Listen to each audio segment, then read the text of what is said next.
Hello everybody, you're welcome to my channel. Thank you very much for joining me again today. Please like, share and subscribe.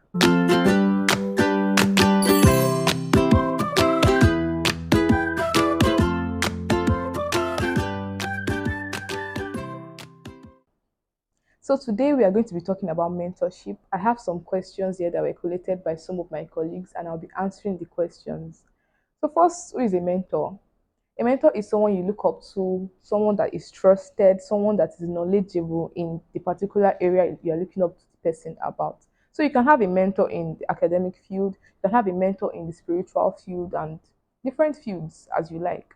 So the difference between a mentor and a role model is that a mentor is someone that you have access to. A mentor is someone that gives you advice, trusted advice. A mentor is someone that you can always call on to, like, oh, how do I do this, how did you do this, and the person is going to respond.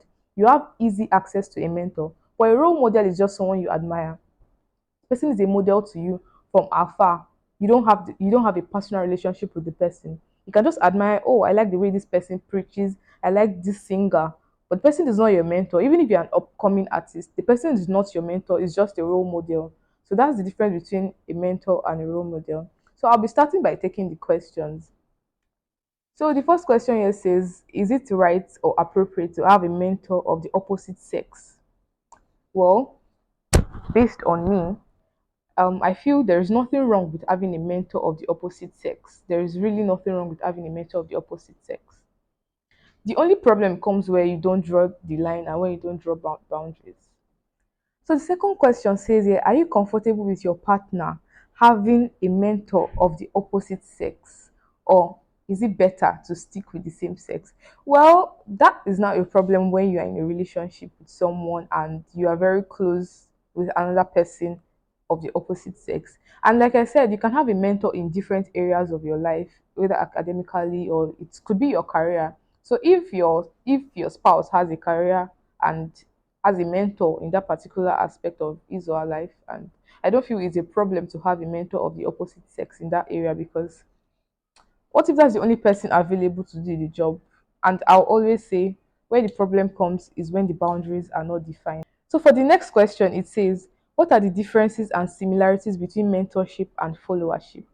So mentorship is it's a mutual knowledge. You have a mentor, you are the mentee. But a followership is just like when you are under the leadership of someone.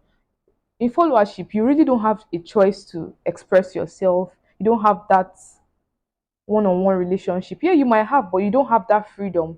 It's just like a mentor can be a father to you, can be a mother to you. But a leader is strictly a leader. There is no room for informal conversations or informal things. So I think that's the difference between mentorship and followership. Similarities between mentorship and followership are, you get to gain from the person you are following or the person that is your mentor. You get to gain, you get to learn from the person. That's just the main similarity between mentorship and followership.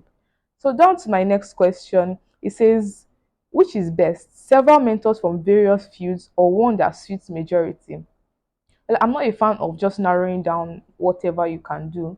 Like I said, you can have mentors in different areas. Because somebody is academically smart does not mean the person is spiritually inclined. So I prefer you having mentors in different areas. You can have mentors in as many areas as you please. So far, they provide the necessary information you need. So far, they are doing what you want them to do. So I prefer you have mentors in various fields. So the next question, what do you do when your longtime mentor betrays you, disappoints you, or has a major disagreement with you? Do you stay or end it? So it depends on what happened. These questions are hypothetical, so you really cannot know what happened. Maybe it's something that breach of trust, complete breach of trust. When there is no trust, a relationship cannot thrive. So I'll advise you to just end the old mentorship relationship like immediately. But if it's just a disagreement and you've been there for a long time, like the person has been your mentor for like 5 years and it's just a disagreement, you guys can talk about it, talk about how you feel, how he felt, how he or she felt, talk about what happened, what led to the disagreement, and you can try to work things out. But if you see that it's not still working, and instead of getting value, all you keep getting is hurt, please, I will advise you to pull out of that relationship. Nothing is by force. You can always get a new mentor.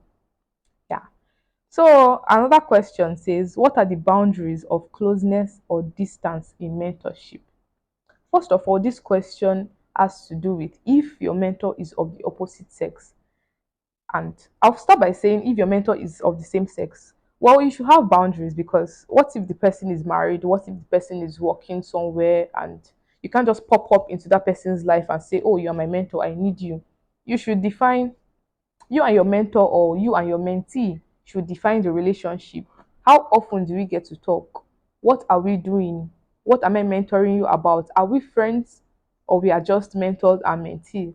Those are the boundaries you need to set. So you ask each other the time. It's just like having a therapist, but this is not having a therapist. It's having a mentor, someone you can talk to, like a father or mother figure in your life. So the person will let you know that, okay, this is when I'm free, this is when I'm not free. I don't, let's say you have a mentor now in a relationship aspect, and the person wants to start going to another aspect. If you're not comfortable discussing things like that, let the person know that you're not comfortable discussing things like that. So those are the boundaries that you need to draw when it's the same sex. These same boundaries apply to the opposite sex. But then the only difference is, when you have a mentor or a mentee of the opposite sex, there should be some level of closeness that will be questionable.